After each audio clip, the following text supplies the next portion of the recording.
जब प्याज के दाम ने बीजेपी को रुलाया और दिल्ली को मिल गई शीला दीक्षित। आज बात 1998 के उस चुनाव की जिसने इतिहास लिख दिया था।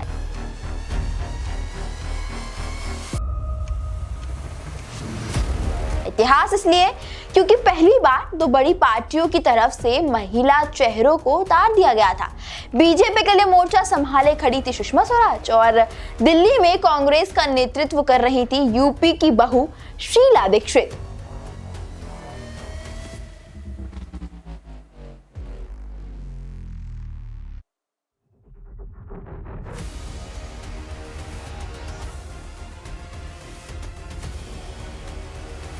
चुनौती दोनों तरफ से थी। एक को सत्ता विरोधी लहर की काट ढूंढनी थी, दूसरे को दिल्ली के दिल में पहली बार जगह बनानी थी।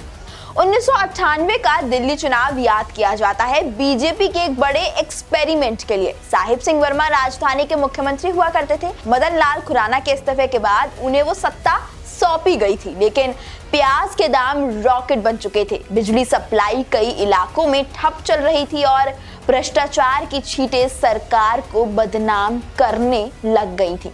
उस बदनामी, उस फजीहत और उस चुनौती से परेशान होकर ही बीजेपी ने चुनाव से ठीक पहले अपना मुख्यमंत्री बदल दिया। सुषमा स्वराज को अपना सीएम घोषित किया और प्रयास रहा कि महिला कार्ड के जरिए दिल्ली में फिर सत्ता वापसी की जाएगी। लेकिन महिलाओं का बजट भी तो इस बीजेपी सरकार ने ही बिगाड़ा था। प्याज के दामों ने इतना रुला दिया था कि सुषमा के आने के बाद भी हालात नहीं सुधर पाए। सुषमा ने 52 दिनों में उन्होंने जमकर पसीना बहाया था। उनकी तरफ से जरूर बीजेपी की छवि सुधारने की कोशिश हुई। बीजेपी को विश्वास आ गया था कि सुषमा है तो मुमकिन है। सभी को लगा अपने अनुभव, अपनी तेज तर्रार अंदाज से वो हारी हुई बाजी को पलट देंगी। लेकिन तब दिल्ली में एंट्री हुई शीला दीक्षित की। वो कांग्रेस की प्रदेश अध्यक्ष बन चुकी थी। कई आंदोलन का चेहरा बन चुकी शीला जानती थी कि अब बस लोगों के मुद्दे ही कांग्रेस की वापसी करवा सकते थे।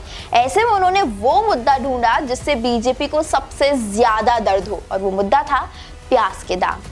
80 रुपए किलो तक पहुंच चुकी प्याज दिल्ली को रुला रही थी, लेकिन शीला ने भी ठान लिया था कि यही दाम अब बीजेपी को रुलाएगी। इसके ऊपर एक भोजपुरी गाना तब इतना वायरल हुआ कि बीजेपी चाहकर भी महंगाई वाले नैरेटिव को तोड़ ही नहीं पाई। उसी माहौल में वो दिल्ली का 1998 वाला चुनाव हुआ। बीजेपी को जिस बात का डर था वो हकीकत बन चुका था। 1998 के दिल्ली चुनाव में कांग्रेस ने 70 में से 52 सीटें अपने नाम की थी। बीजेपी के खाते में सिर्फ 15 सीट गई थी। ये नतीजे एकदम 1993 जैसे रहे, जब मदन लाल खुराना ने दिल्ली में पहली बार प्रचंड कमल खिलवा दिया था। इस बार बस चेहरा बदल गया, पार्टी बदल गई और जनता का समर्थन भी कहीं और चला गया। यह हार बीजेपी को सबसे ज्यादा इसलिए भी चुभी क्योंकि उसके बाद वो कभी भी राजधानी में अपनी सरकार नहीं बना पाई। दूसरी तरफ यूपी की बहू का दिल्ली आना कांग्रेस के लिए उसकी सबसे बड़ी संजीवनी साबित हुई। 15 सालों तक दिल्ली ने शीला युग देखा, विकास देखा। वर्तमान स्थिति पूरी तरह पलट चुकी है। मुद्दे तो आज भी कई हैं, लेकिन महंगाई के मुद्दे से कोई भी सरकार अब नहीं गिर रही है। इस वीडियो में बस इतना ही। आपको ये स्टोरी कैसी लगी? Do comment below and follow देश के नेता।